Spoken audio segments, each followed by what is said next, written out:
everybody. If y'all can see us, hopefully you can.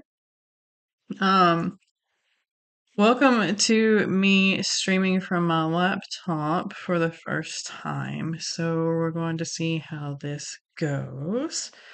And okay, double check that we are live.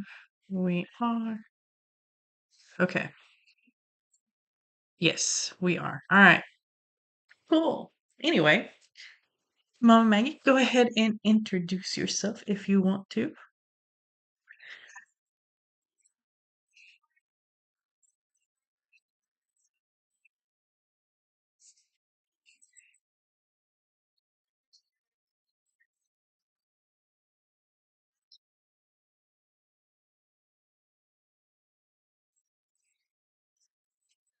Oh, wow.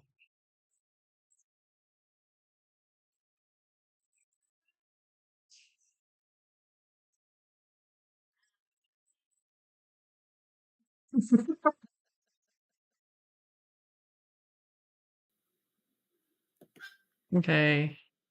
Cat Paul says unmute. So can everybody hear me?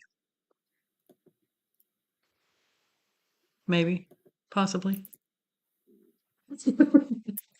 Hey, there's Eva.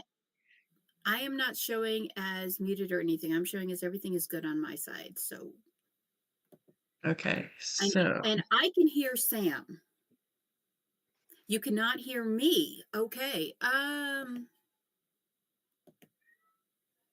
Hold on. Yeah, no, I am showing as they should be able to hear me. Let me log out, log back in. I'll be okay. right back. I'll play with a couple of things too. Oh, now we can hear. Okay. Oh no. Okay. Hold on. She'll be back. Here we go. Okay, can you hear me now on the stream? Let's see. Okay, Mel says that she can hear us both. Dang the lag. Yes, I know. Hey, Laura. Hey, Rach. Do, do, do, do. All the beauty. Need to watch the YouTube chat real time. Okay. Hold on. Let me see if I can do that. Maybe. I think the delay is on our end. Yeah, and I have it set at the lowest lag possible on this thing. So we'll see. Okay, so we're good. Okay.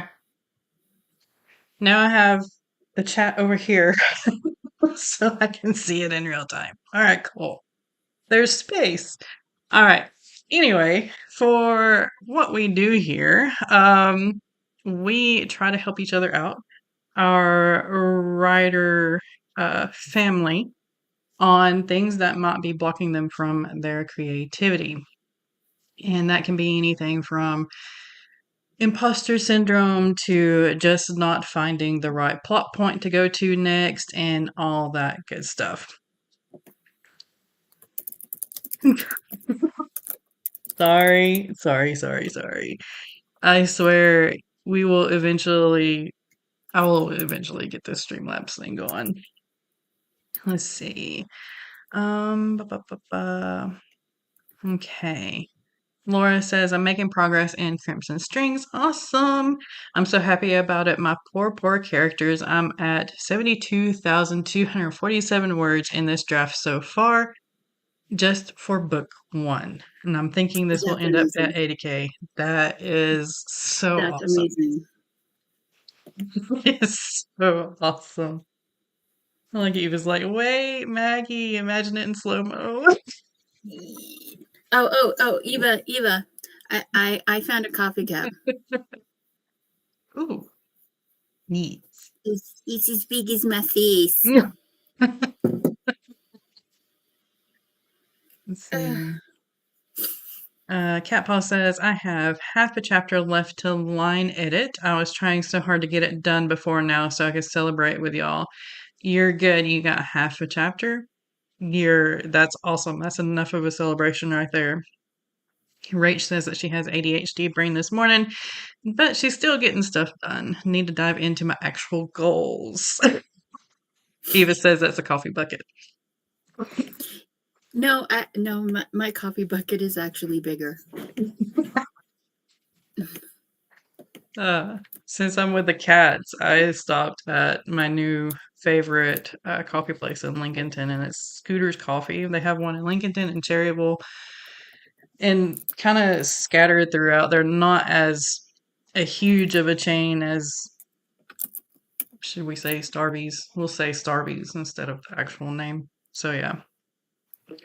Laura says, hmm? We have Scooters out here now. We have Scooters and Dutch Brothers, and those are so much better than Starbucks. They don't Yes, over roast their beans, so the yes. coffee is much, much smoother. Scooters is amazing. Their signature coffee, the Caramelicious.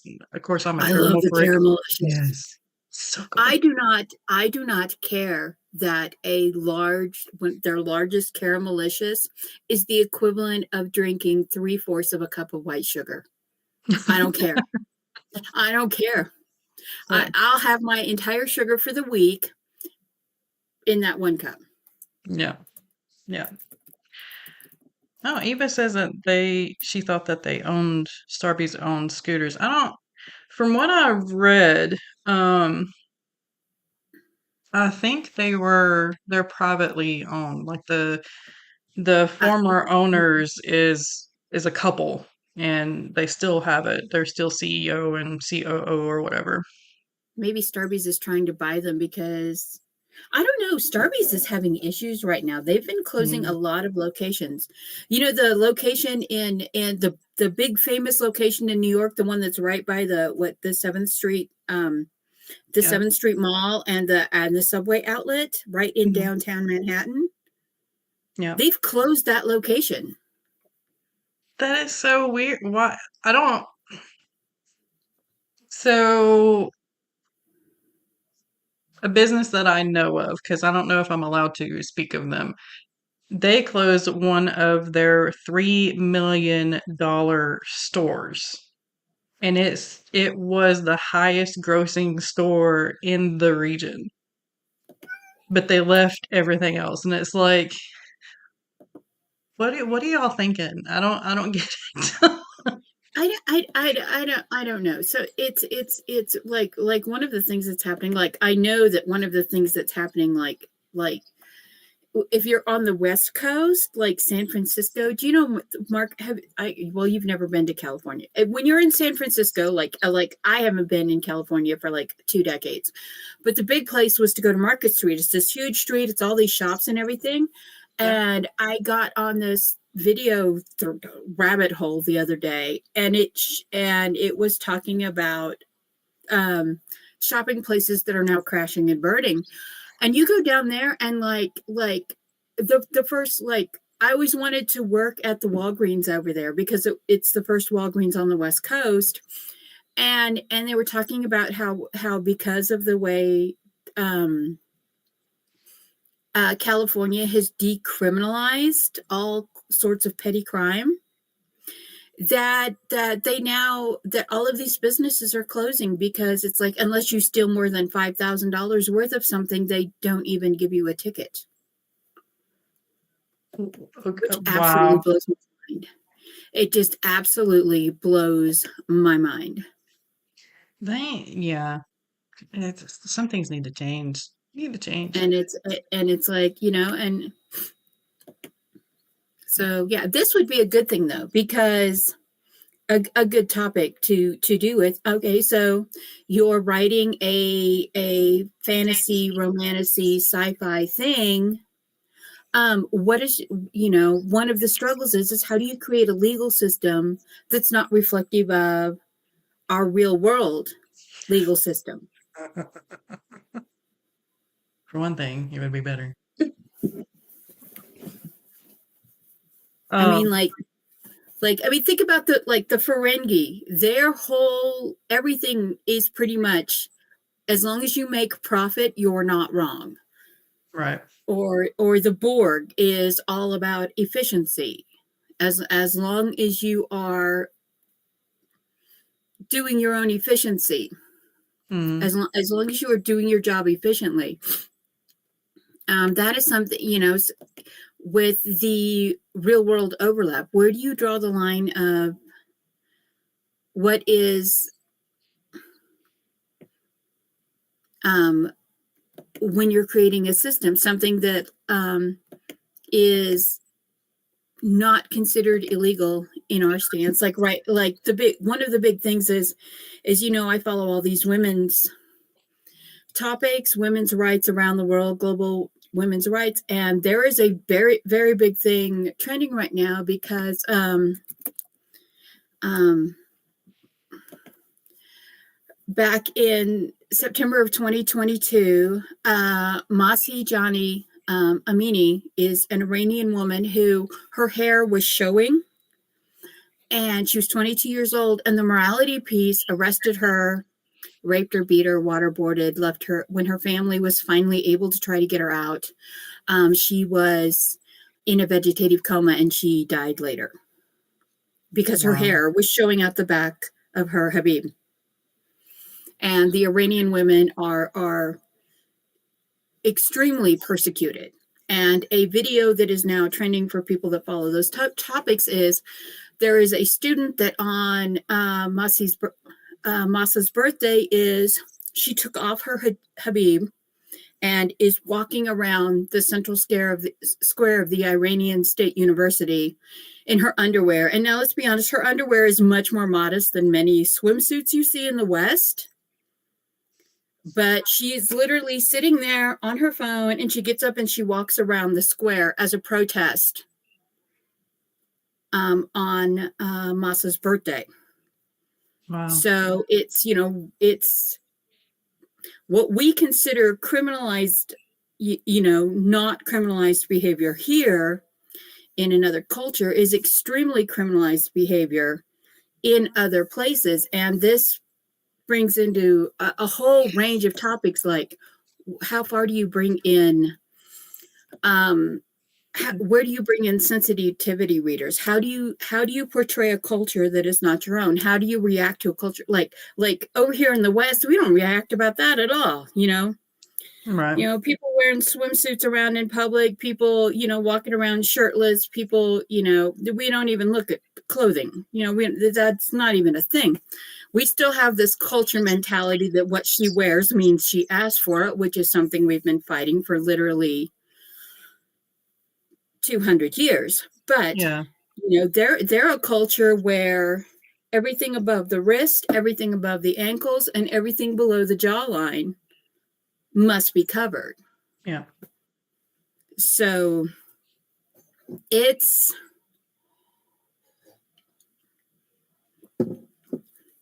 that can Yeah. really be a block for somebody of if you, first of all, you're writing a culture or a legal system that's not your own, or one that is not understood outside your region. And second of all, how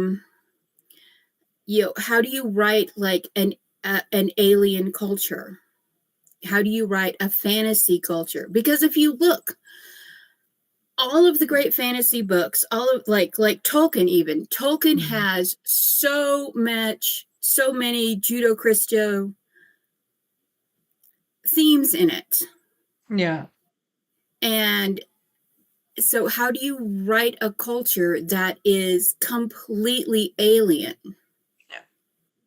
It's just but like, yet relatable to, because it does have to be relatable to the people that are reading it. yeah. Like, Court of, what is it? Sarah J. Maas, and Game of Thrones, both Hmm. of those are the French court. The royal system, it's all the English court system Yeah. from the medieval era. Yeah. And it's like Eva says, our target audience determines what we can write. There are there's like zero other rules. So depending on, like me, for instance, I write adult fantasy. Sometimes I go into the political intrigue. I know Hero has a little bit of politics in it, but I didn't tie in too awful deep into political wrongness that I do in book 2 of that. So honestly, it just depends on who you're writing to and what the moral of your story is going to be. Do you want it to be about laws, about rights, about how people are treated politically, or do you want it to be more about inward healing and what is right there in front of that character's face? So yeah, it just, however deep you want to go is again going to be on your story and what you want your story to be about and who you want your story to hit. A lot of people write stories that slap some political figures in the face, and I love them for that. Um, I don't read them as often as I should, but yeah, that's a very deep topic, like Laura said. Well, it's election weekend, so Right. we're all got to vote, got to think about things. This is sadly, and this is the thing is sadly, people don't tend, unless they are directly affected by these kind of topics, they don't tend to think about them unless it is literally at Right in front election of their time. face. Right here in front of their face. Yeah. So, and it's like, and well, here's another thing. How do you write a society that doesn't have an electoral vote? If like when I wrote Cat Lady, or not Cat Lady, the Book of Elo with Ghost with Cats, Ghost with Ink, Ghost with Hope.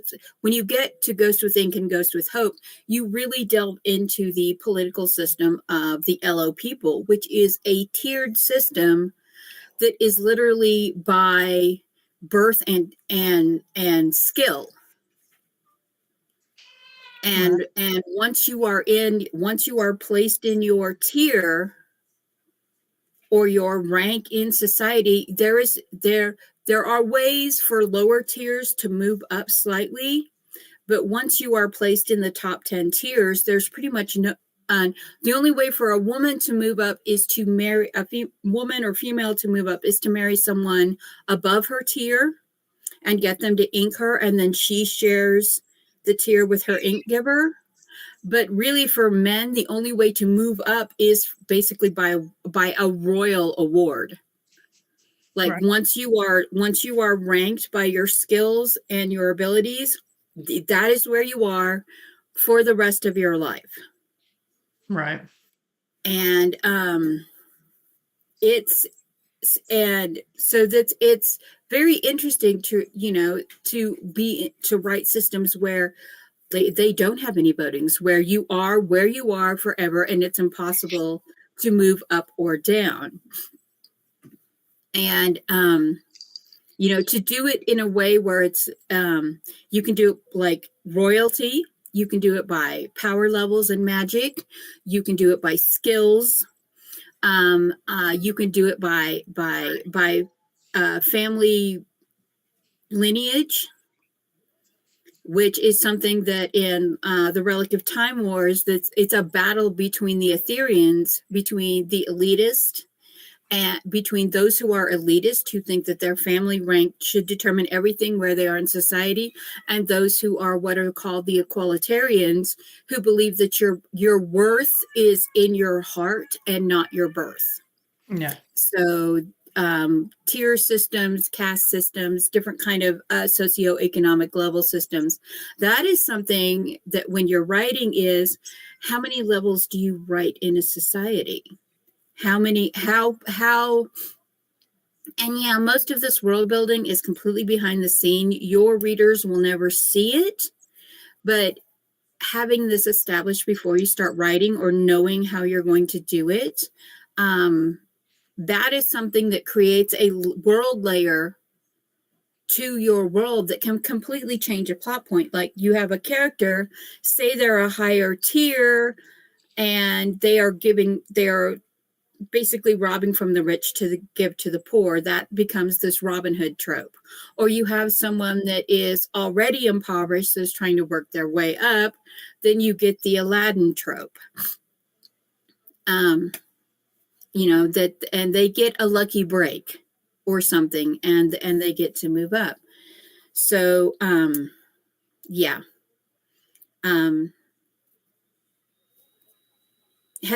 Has anyone here read V for Vendetta, the manga? Not the Or manga. the graphic novel? I think I read the first, because I think it was in the free comic book day little pamphlets.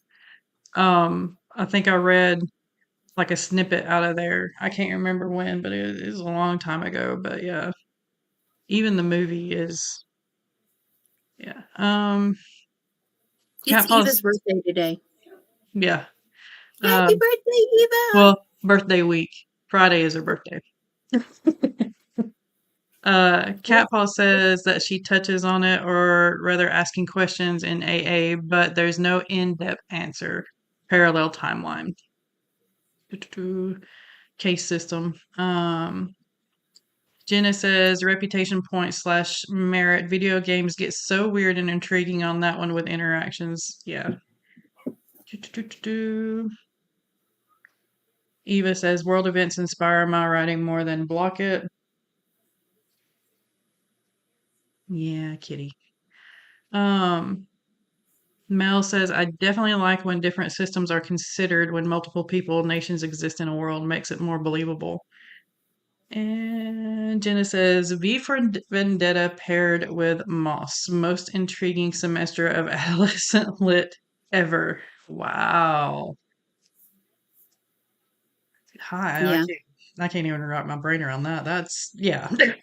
Yeah, and then from creating multicultural things, then you get onto this thing like one of the things in the Book of Elo series, the Ghost With series, was the pets, which was they call them the pets, but they're not really pets. What they are is the word translates, the closest human translation is the word pet. Right. And they are a cloned workforce, a cloned warforce. They're basically adulterated clones of the Elos. They have no ability to reproduce on their own. They're just basically, they're grown until they're 12 years old. They're trained for a job, and that when they awaken when their body is 12, almost fully grown, and then they finish maturing for the 2 years after that. But they are not considered living sentient beings, even though they can think and they can create and they have all these skills, but they are not considered living sentient beings. And if you look at iRobot and Blade Runner, Yeah. and even in Star Trek with Data, Yeah. and this is something we are now facing IRL with AI, is Hmm. when is something considered sentient?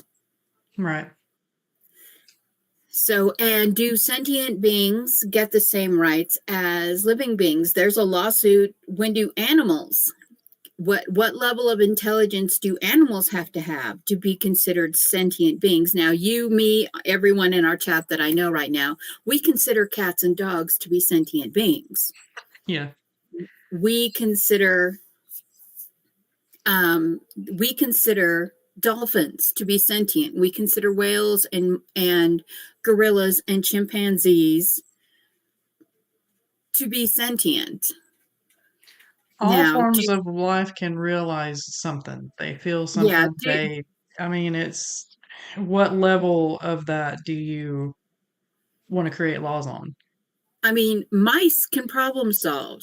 And it's not just the Book of Nim mice problem solving. Actually, common barn mice can problem solve. Hmm. So, what? AI Sorry. creating a label force of pets so we can make art. Yes, Well, you admit it. You want sentient otters and penguins. I do. I want to know their thoughts. Look, it's my grandson. Aww. Look at that face. The boy. This is Gizmo. This is Gizmo. Yeah, the boy. I know. Yeah. Cat Paw says the episode where Data is on trial is, yeah. Yeah. Rach says, I explore the way it feels to be a group in society considered uh, not in their own power, fighting for their rights while people in power around them pretend their lives for pleasure. Yeah, Yeah. it's in urban cultures. The smell of fresh cut grass is really the screams of grass as it makes to survive. Yeah. I mean, from the POV of the grass. Yeah. Yeah. I actually wrote a short from the POV of a dress one time. Of a dress that was being so one character, it was a fanfic POV of two characters, and they were mates, and one of them, and she was extremely willful, and he like had this like fit of like anger like thing, and he literally like whipped her almost to death, like flayed her skin from her back. So when her skin grew back, it was extremely scarred, just nasty scarred, but the dress does not, dress is lace, and it does not understand that humans can have textures. Oh, wow. And it's talking about how together with this texture human, and that they're beautiful together because the dress covers all of her scars. Mm. And it was a very interesting character study to write. It was so yeah, but no, writing like POVs, like if you're blocked, if you're stuck on something, and you just can't go anywhere forward, can't do anything, can't even like, just you're just like stuck in the place, try writing a flash fiction or short fiction from the POV of the fly on the wall. Try writing it from the teacup sitting on the table. That's one thing with the whole Beauty and the Beast, is these sentient objects, Mm-hmm. all of these sentient beings that were changed into objects. I had an idea to write an entire story from an object's point of view. Like there would be like three points of views, and one would be like I forget what it was now, but I think one was a teacup, the other was a computer screen, and the other was a couch or something like that. And yeah, it didn't go much further than that because thankfully I don't know if I could wrap my head around it right now. Well, like here's an idea. What about something that like I have a sword in Relic of Time. It's the sword of Odini, Mm. and it's an enchanted sword, and but it has literally existed for tens of thousands of years.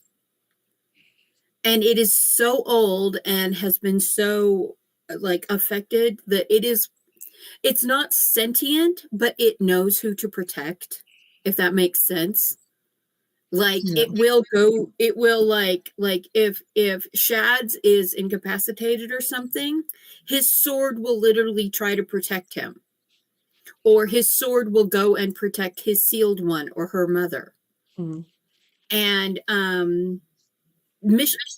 Person of Interest, does anyone remember the show Person of Interest? That Yes. was when the whole first like AI sentience, like a system that was developed for something that developed sentience on its own, that was a beneficial system. It was a benevolent system, versus Skynet from the Terminator series, who Skynet just decided, I am so sick of humans. They're Don't not going blame to them. stop killing each other, and I'm just going to be done with this. Yeah. You Cat know, and Hmm. So it's, we're facing a place where, like, in technology in our society, like in Star Trek, sentient AIs are accepted as living Yeah. consciousness, Mm. versus like generative AIs, like the Enterprise, where its job is to just, it has all this programming to basically just protect and serve. Yeah. I see. Laura and her food horror fiction, yeah, whichever it is. Um, Cat Paw says there is a podcast that does that. It's really popular, but a little too weird for me. And I was the kid who considered everything sentient. Everything. Eva says that she worried about upsetting her toys, as did Cat Paw. And Eva blames the horror movies of the 80s. I get that. Totally get that. That's the reason why I don't have dolls that look like humans anywhere in my house. Um, But think about that connection to some inanimate object. mm, I mean, I have the teddy bear that my grandmother gave me as a child, and it's mm, it's in a chest. But I will take it out like once or twice a year and just hug it, mm, and I literally can feel her love for me when I hug it.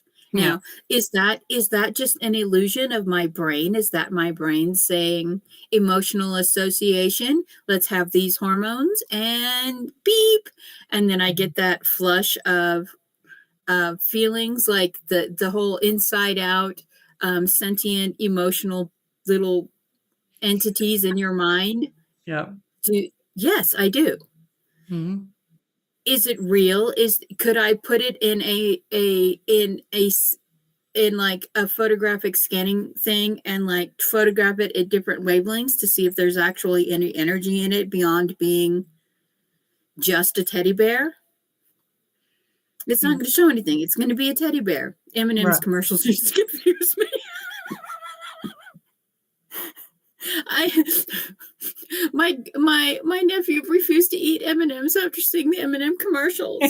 Like, what are we supposed to eat them? Like the raisins too, the California raisins. I'm like, why are we eating things that are singing and dancing? Cat Paw said, or Rach says, I got the idea from R.A. Salvatore for an intelligent weapon that was out of place. Is an evil blade that ended up in the hands of chaotic good characters. Nice. Laura says, look, each Pringle gets traumatized in its lifetime.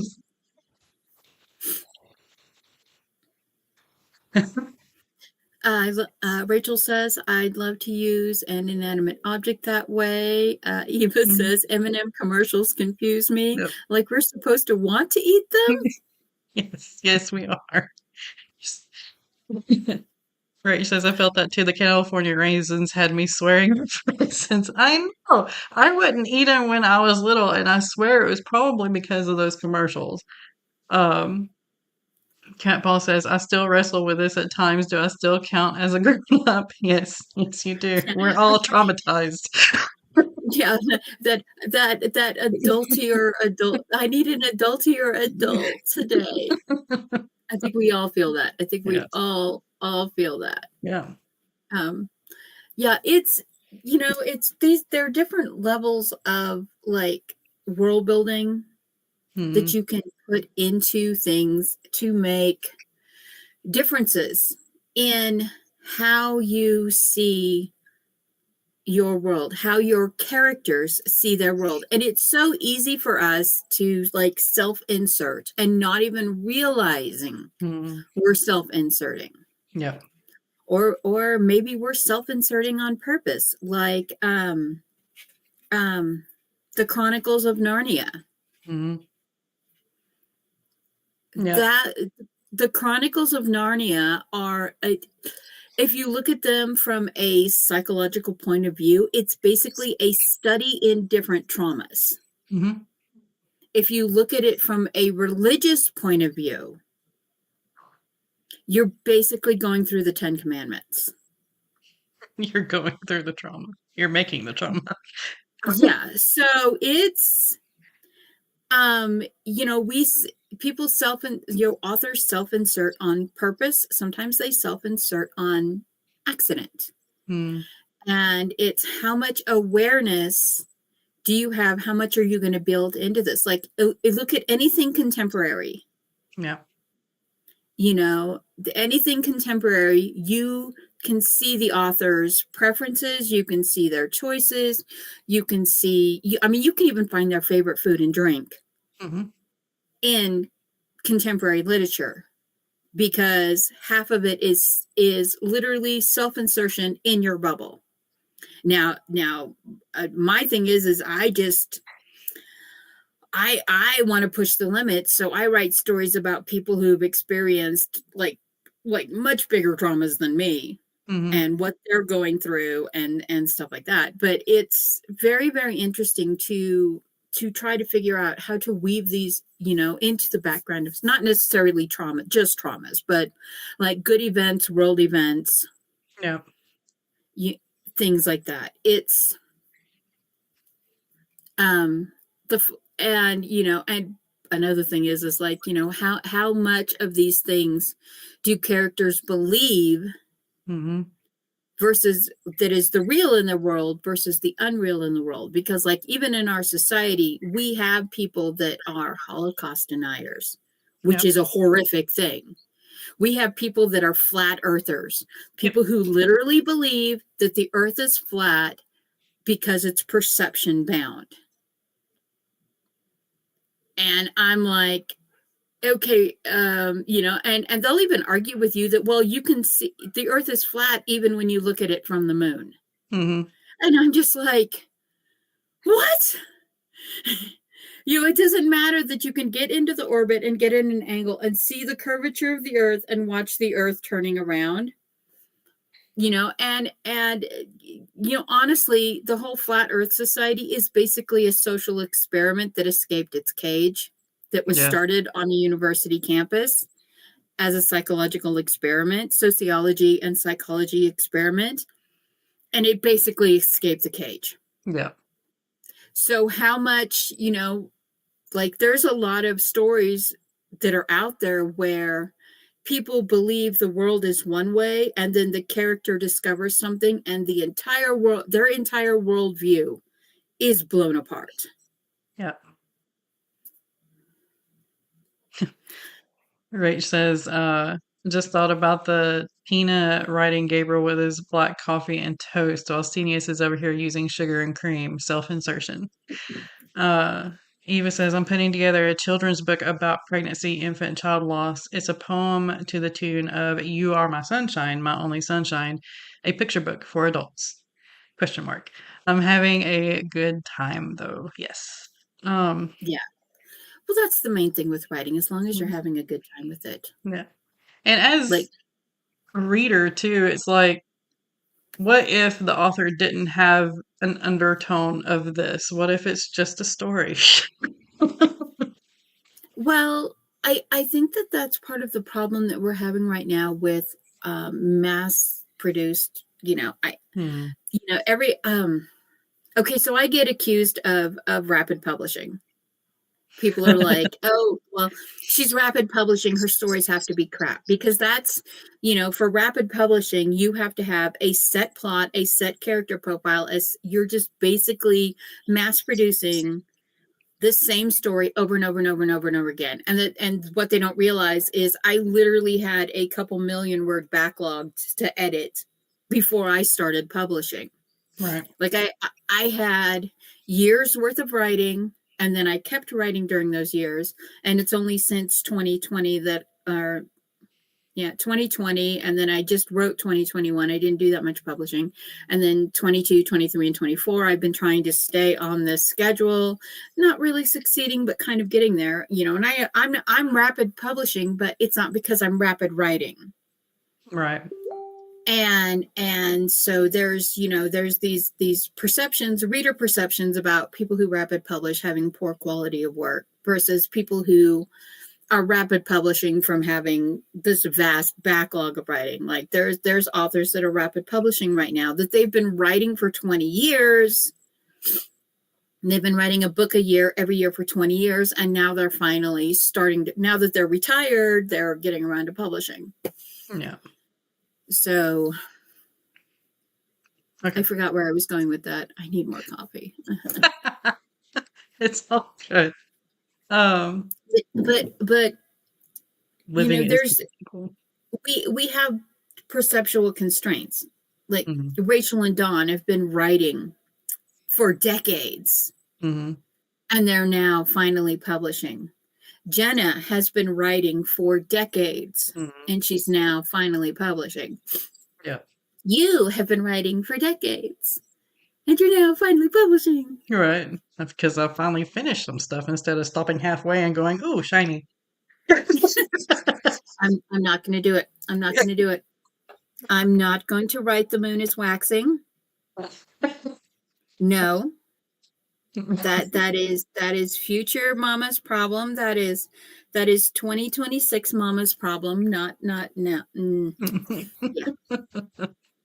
See, it's like I really want to write that Santa Claus thing, and then I'm sitting here looking at the books that I won't publish by the end of the year, and it's like I can do it. No, no. No. Rach says that she is so done with gatekeepers. Yes. And assumptions. Yep. Yep. Those stopping to say someone else is publishing wrong is a critic in that moment. Unless you ask for their feedback, then they can stay up here. Yeah. Mm. Yeah, and some can only write an hour a day. Some can only write 100 words an hour. Others, I have a friend in England who she writes. She does gothic horror and gothic romance, and she writes 500 words a week. 500 immaculate words a week. I Wow. wish that her writing is beautiful. It's, and she's one of those those unicorn writers that literally she sent a manuscript to an editor, and they were like, "Why did you send this to me? How many other editors have already worked on this?" And she's like, "You're my first." And they were like, this is how you write? Yes. Yes. And whereas me, I'm like, "Oh, look, 2,000, 3,000 words onto my keyboard." Where you use the word, I don't know, field 20 times in the same paragraph. Oops. Yeah, my hummingbird goes, "Let's go that way," and I'm like, "No, come back, we're over here, we're going, no." And my hummingbird's like, "Nee." I want those story flowers over there. I don't want these story flowers that you've carefully cultivated. No, I want the wildflowers. Yes. All right. So I'm going to go back to our questions. All right. So this is one that we had in our little group. So for anyone who seeks therapy / mental health support, or even if you're speaking to people other than authors, writers who influence you, how do you explain to them how writing affects your mental health? I feel like people outside of authorship do not comprehend how our brains work, and this has led me to actually not writing for months and even years at a time for a while. This is I'm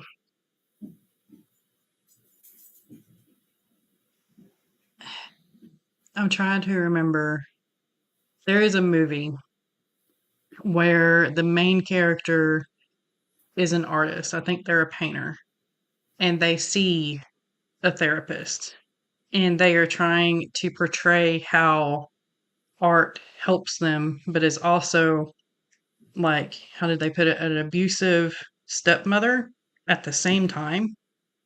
Like, and it was great in a way, but that movie also didn't put in the time that goes into it. It didn't put in the physical weariness that you feel after fighting for words or anything like that. And I don't know how to compare what we do to, I want to say, civilian life. uh, but we're getting there. It's it's difficult because it's like, yeah, don't try to teach them, seek those who get it already. If you can find a psychiatrist or a therapist who is also working on their own book, or and not a, I don't take this wrong, for those who write self-help books or anything like that, but find a therapist or somebody who writes fictional books, because the fictional part will help them gain understanding on how big that world can be, how big your choices are for each of those characters, and how much it takes out of your soul to put into your works. Whereas like a nonfiction book, yeah, it's tiring, it's time consuming, it is exhausting, and it's beautiful and it's helpful all at the same time, just like fictional work is, but it's more analytical. Like you have the scientific method to go off of. You have data and facts and things that you can write about, and it's there. Whereas those of us who write fiction, we have to make all that up. So yeah. Well, and you don't have the interpretive aspect when you are writing nonfiction. A cup is a cup, a book is a book, a cat is a cat. Yeah. When you are writing fiction, is a cup a cup? Is a book a book? Is a cat just a cat? I mean, yeah, sometimes in a world you're writing, yeah, they are exactly Yeah. those things. But sometimes they're not. Sometimes they're metaphors. When I was in college, before I changed my major from to pre-med, my original degree was anthropology and art. And I was very interested in teaching art as therapy. That was something I wanted to do. And one of the classes I took was psychological interpretation of the artistic method. Right. And one of the things you learn is the human brain translates experiences and traumas through a filter that only they have. Now, culturally, do we have a specific set of filters? Yeah, we do. Things from media, we all learn the same things. Mm-hmm. If I were to start singing "Dumb Ways to Die," everyone, literally everyone we know in the chat, everyone on the replay, everybody immediately knows what that is. Mm-hmm. We have this cultural thing right there. Mm-hmm. It's like, the cultural thing, black cats. Black cats are bad luck. Drown your black cat. If you have a kitten, if your cat has kittens and there's a black one, you get rid of, and stupid, cultural things like that. Everyone knows what a Christmas tree is. Everyone, in our westernized society, whereas like you go to Eastern society, and it's a completely different meaning. It's a completely different metaphor. It's a completely different norm. You call someone a green tea girl. Here in the West, it's like, oh, you like matcha. In the East, oh, you're one of those. Yeah. And so, it's very, very culturally dependent on things. But the other thing is like when you're teaching children to express their feelings through words, through art, through play therapy. Sometimes the monster is just the thing they saw on the TV, and sometimes the monster is the person that hurt them. Yeah. So as writers, we have to interpret that. We have to make that interpretation for our characters. Mm. It changes from society to society, culture to culture. And that's why, you know, I'm a huge advocate of sensitivity readers and more than one sensitivity reader. Because if you know someone, if you know one person from a different culture, you know one person with a specific mental or physical struggle, then you know one person Yep. with that struggle. And as the mother of an autistic child and a child who is hypomanic and a child who is OCD like me, who is hyperactive with OCD like me, you know, we have I have three daughters and me, and we have four very different experiences in the world. We have four very different perceptions in the world. And it's like, there's an autism group in Colorado Springs, and I want to burn their building down because they just have this idea and they perpetuate this idea that autistic people are only good for menial tasks. They should be heavily medicated, and they are generally a burden on society. Jesus Christ. They are a nationally funded. Mm. I have, and it's like, if you read their charter, it like, if you can read legalese and you read their charter, it borders on eugenics.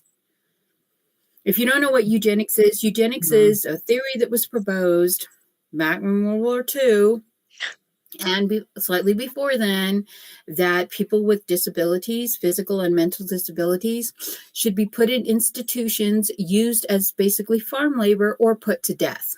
Yeah. Or tested on. Or become medical experiments. There's actually a group in the eugenics field that feel like people with who have emotional and mental and physical struggles should basically just be organ farms to meet certain health crises. And Yep. Yeah. And it's so much in our writing is perception bound. Yeah. And what you may not find offensive, what you may just find as something that, I grew up in the deep South. We moved from, when I was 6 years old, we moved from the plains of Kansas to the big thicket area of East Texas, bordering onto Louisiana. I grew up with so many people, and as a Native American woman and a minority and a half-breed, I was called squaw my whole life. And my whole life, I had friends who were mulattoes. If you don't know what a mulatto is a person who is half Black and half of French descent. They are not the same as someone who is just half African American, because people who are half Black, they could be half Hispanic, they could be half Asian, they could be half Irish. No, this was specifically French. It was Creole French and escaped slaves. Yeah. And there were rules that like people who were mulatto were considered the beautiful people. They were considered the gifted people because, oh my goodness, they were also striking. Mm. And until you've seen someone who has a very, very deep Nigerian skin tone and blue eyes that would compete with a husky, or green eyes that look like jade or emerald, you don't know how beautiful someone can be until you see someone who is Creole and Black. They're just striking beautiful. And there were actually laws in Louisiana that, like, the women who worked as sex workers, which was legal back then, it was a legal trade, that that a woman could do. If you were married, you had to get a thing. You had to get an extra thing on your paperwork, basically saying that your husband allowed you to work in this field, but they got double the pay that everybody else got. Yeah. They literally got double. It was literally the law that they got double the pay because they were the beautiful people. Mm. And it's and then I had to go through, and then there was a thing in 2019, and I had used this term in a book referring to this one girl's family as being of this lineage, and I went through and removed that word from the entire series because it because of cancel culture and the people who were not recognizing that this was a specific group. Yeah. And it's, so there are these awareness things, and there's things like they were trying to ban books like Tom Sawyer and Huck Finn and books that were written in that time because they have the N-word in them. Mm. And it was like that was the vernacular of that age. Yeah. And and we have that even now about cultural bound language because language is a living thing. Language changes. I got in a fight with one of the other writers at my pub house over, I understand that you're an English professor with a PhD in language, but you cannot write contemporary literature and conversations in formal Oxford rules because it sounds stilted and strange. Yeah. So there's so much that is perception bound in writing, and that's an advantage of being an indie author is I could go back and use that. I had someone get extremely offended because I used the word virgin.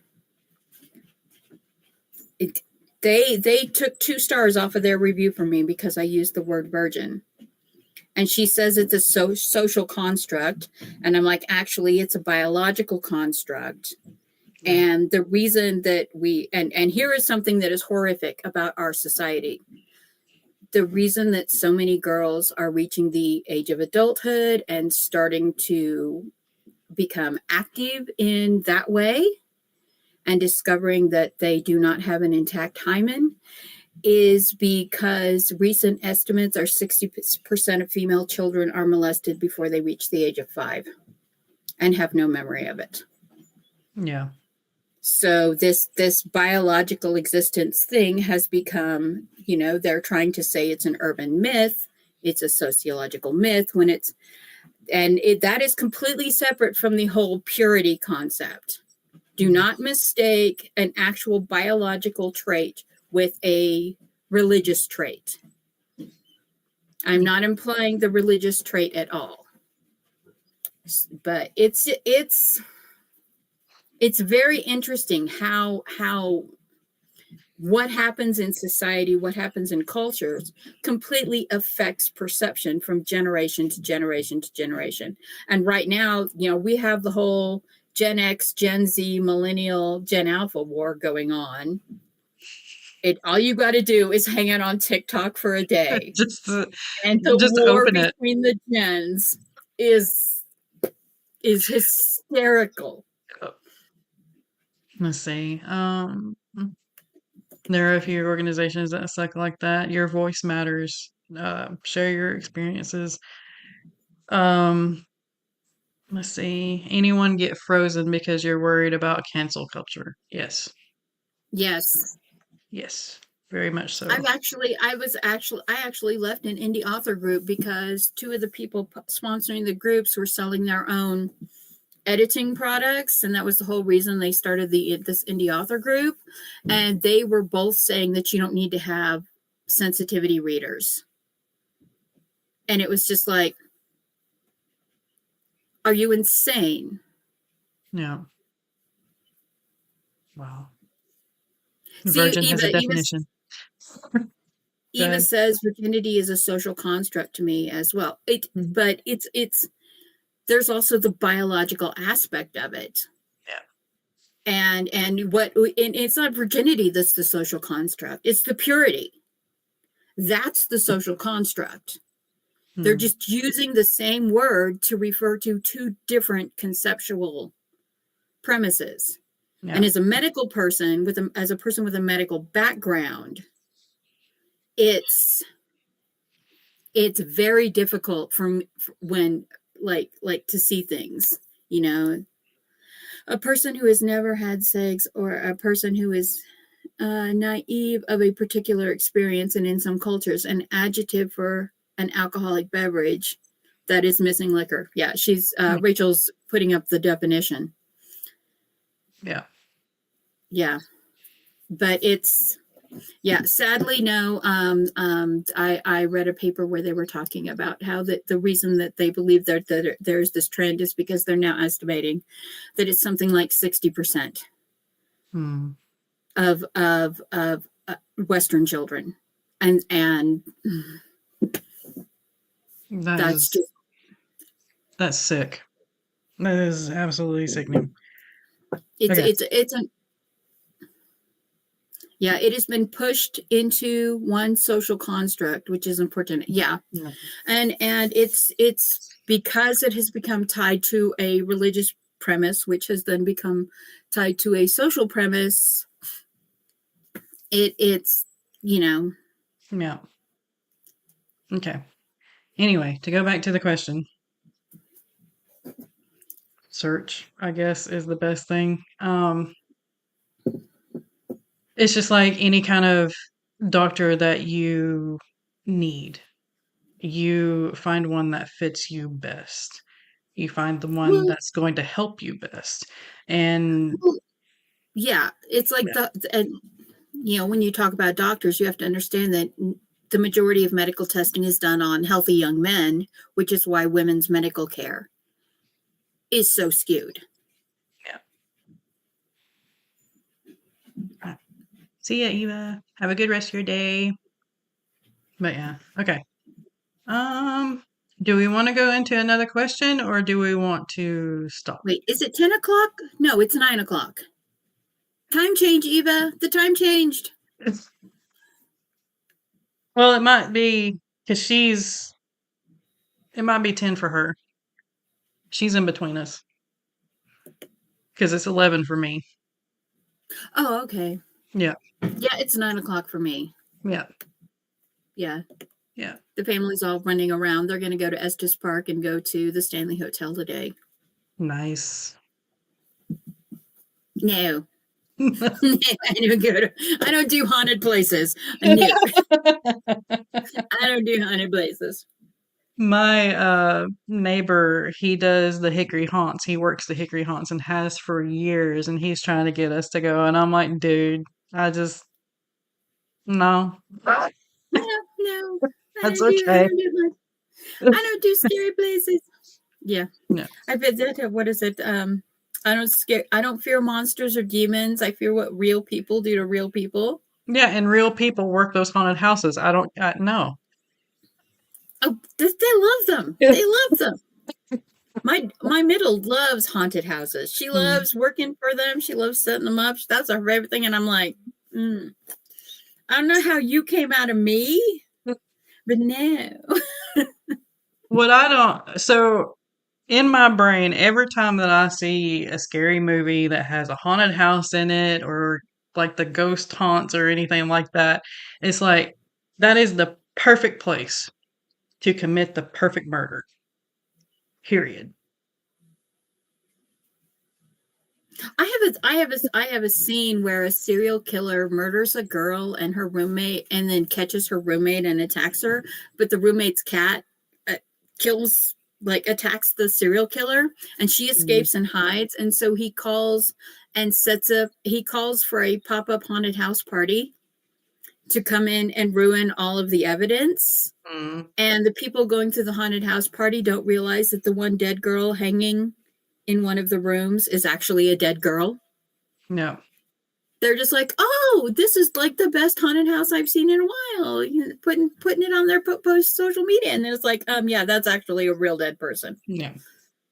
Oh, I know, Mel. You're bringing up past trauma with, most of them are fire guys and EMS. Yeah, because I used to, yeah, no.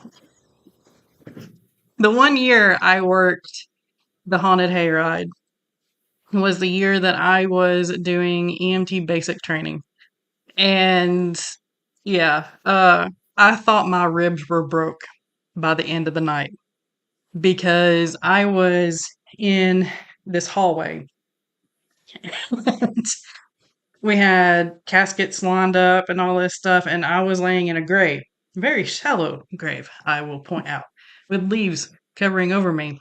And I would reach out and grab people as they were going out into the next hallway. Well, three of these people that I grabbed reacted so dramatically that most of them fell on me. Oh, yeah, I thought my ribs were broke.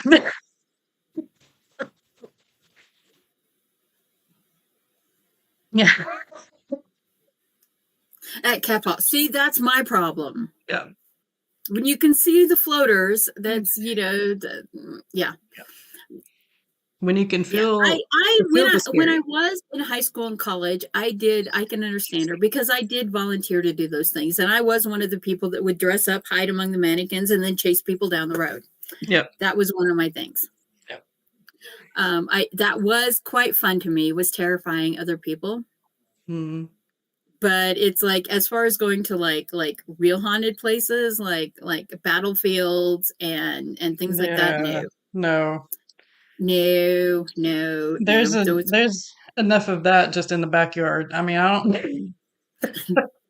Yeah, I was talking with Jenna the other day, and one of the she's like, yeah, I'm surrounded by this whole area is basically one giant battlefield, Mm. and I was like, oh yeah, no, I could never move there.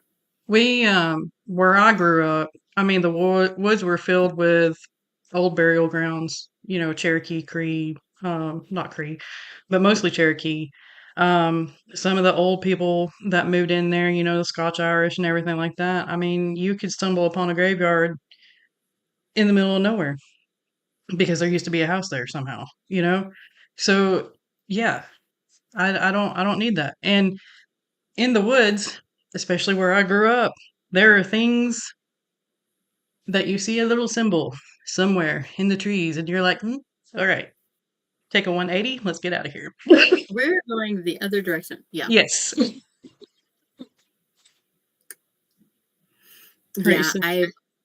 I've always tried to avoid living in places like that just because I'm like going to the Little Bighorn battlefield, um and going to there's two different places in Texas where you can go to these retired battleships.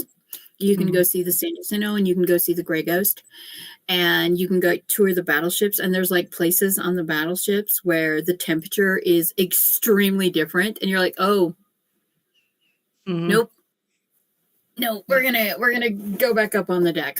And there's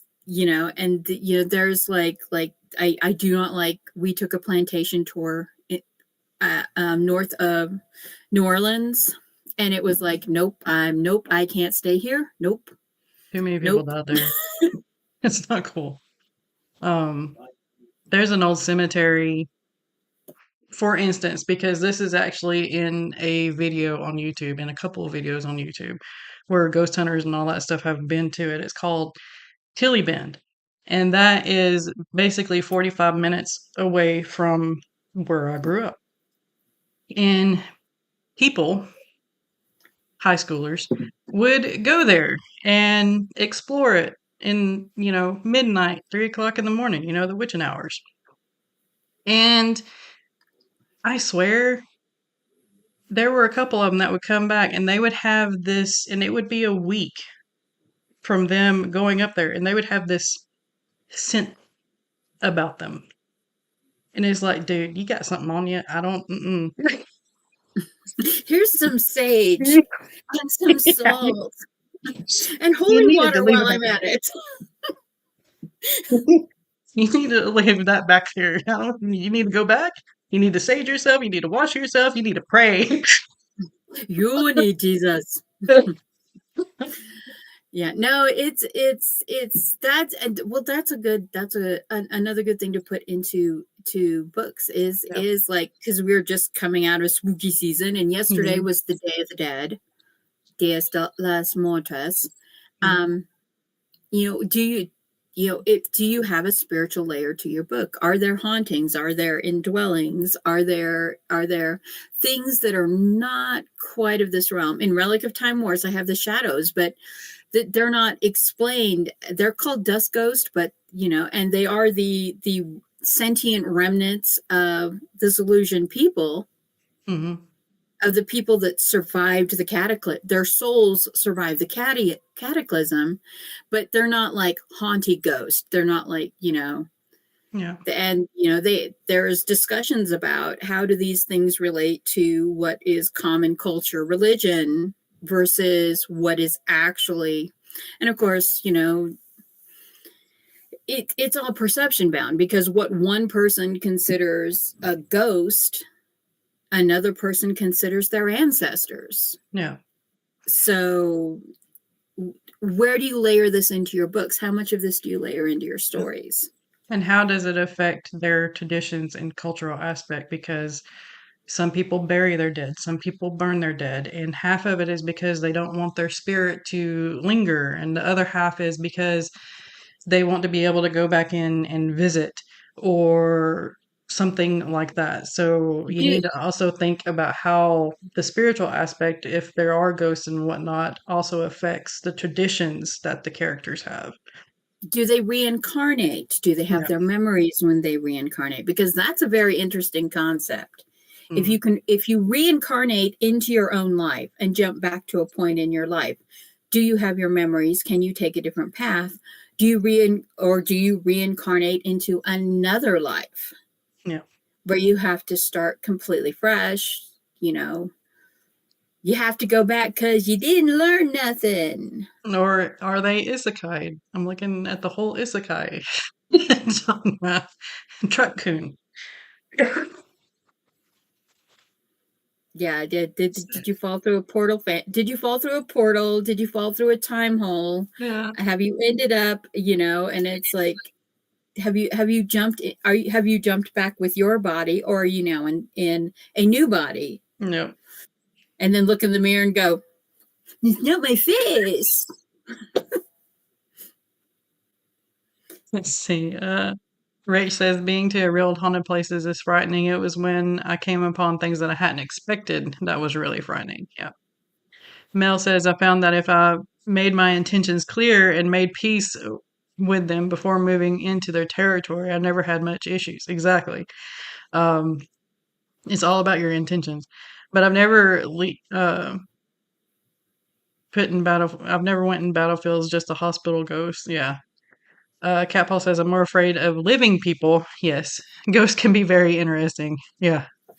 Uh, Rach says honestly, the most peaceful feeling I had was after a battlefield visit. Yeah. I find peace in graveyards. Call that the goth in me, but burial grounds and graveyards, I'm fine with. They're very peaceful to me. They help me center, just like a walk out in the woods will. Yeah. Anyway, Cat Paw says there's a lot more ghosts in the UK and Europe than in Mexico. I've often wondered if that's to do with Dia de Muertos and honoring their dead.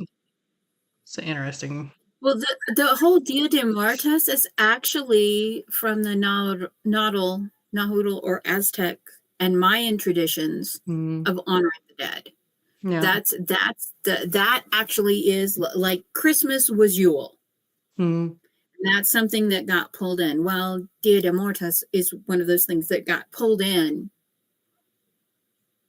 yeah. But Um,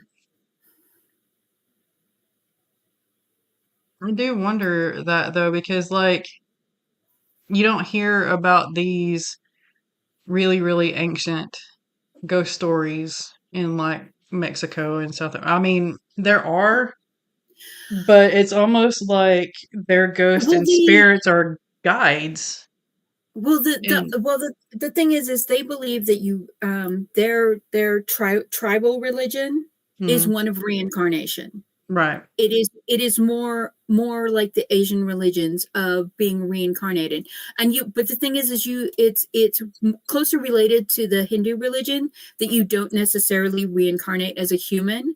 Like, if you are a warrior who dies on the battlefield, like gives everything and dies on the battlefield, they believe that you're reincarnated as a butterfly, which is an Mm. extremely delicate thing. And it's because you need that life of rest, you need that life of peace and beauty after you, and it's a fragile thing, but you gave so much that you don't have strength left for your next life, and then you start working up again. Now,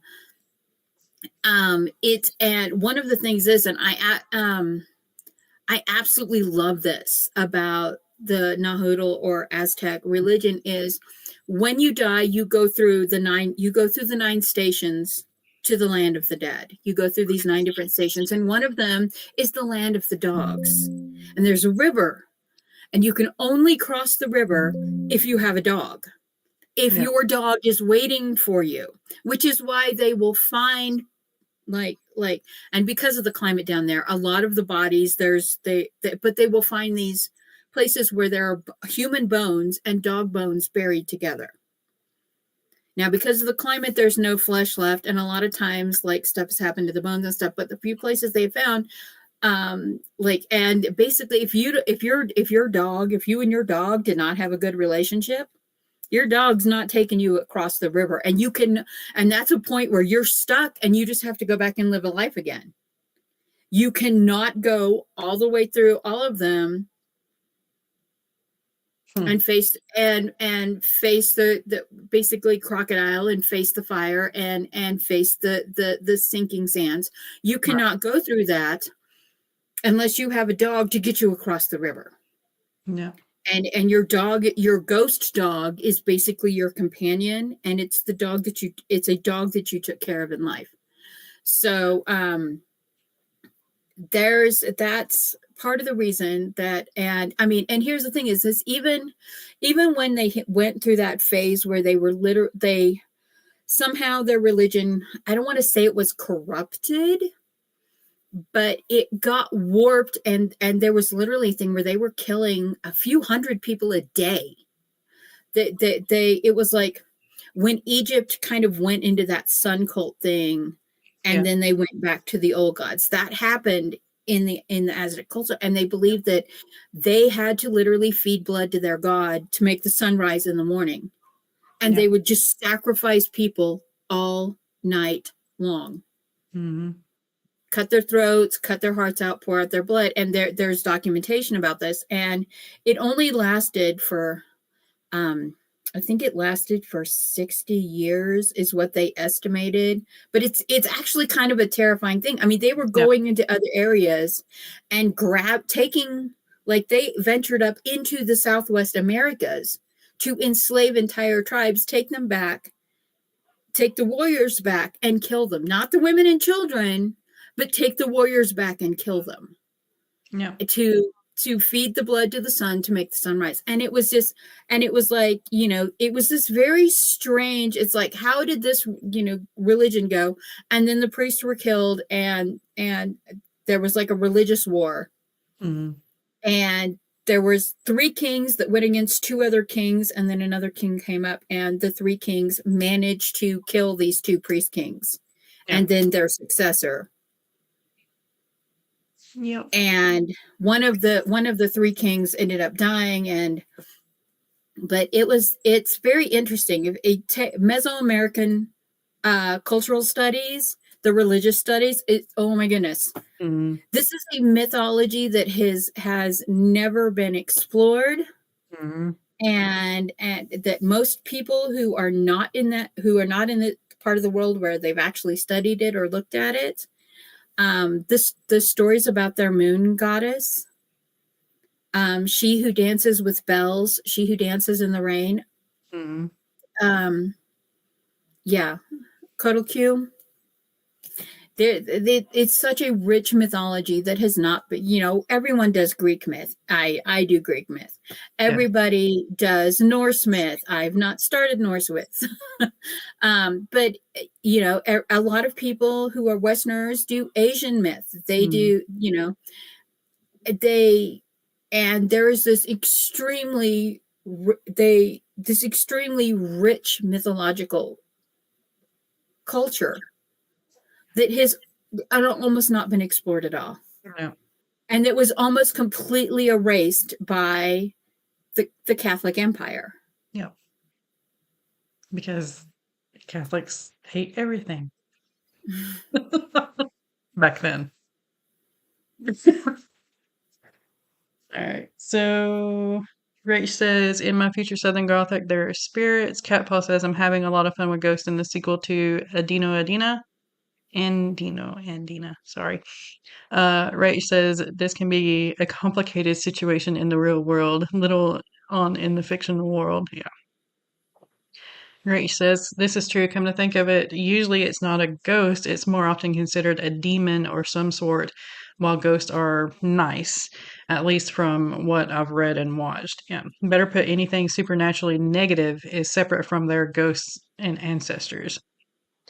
Not necessarily, because sometimes the ghosted ancestors, like when you have to, like if you wrong someone and you don't make amends while they're still alive, they can become a poltergeist. Yeah. What Vengeful we would spirit. equate, what we would equate to a poltergeist. They can bring ill luck. They can bring one of the things that is commonly done in Korean and Cantonese culture is you write letters of apologies. And on the new year, one of the things you do for the New Year's is you take your letter to someone who has died and you burn your letter at their graveside so they can get your letter. Yeah. And if you have like a horrid year, like you have like the 2020 year, people are like, who do you need to burn letters for? I mean, that's like a thing. They'll look at you and be like, who do you need to burn a letter for? Right. Because obviously somebody is causing you all this bad luck. Yeah. All right. So, should we hit one more, or do we need to go? I have about the family. That's what the family was saying. They're like about to leave. Okay. All right. So we'll head out. You want to do a outro real quick, and then we'll wrap up. Mama Maggie Ward, independent author, stroke survivor, migraine sufferer. I love anthropology and mythology. I have books. Sam has a new book. Yeah. I'm no hero. But yeah, thank you again, everyone, for joining us. We will be doing this again next Sunday, same time, same place. And hopefully, Streamlabs will begin coming together for me so that there aren't any more hiccups like I had to delete the broadcast and then start a new one again. So, yeah. Come up with some questions. You can always DM us with questions if you want to, or leave a comment on this video if you're in the replay.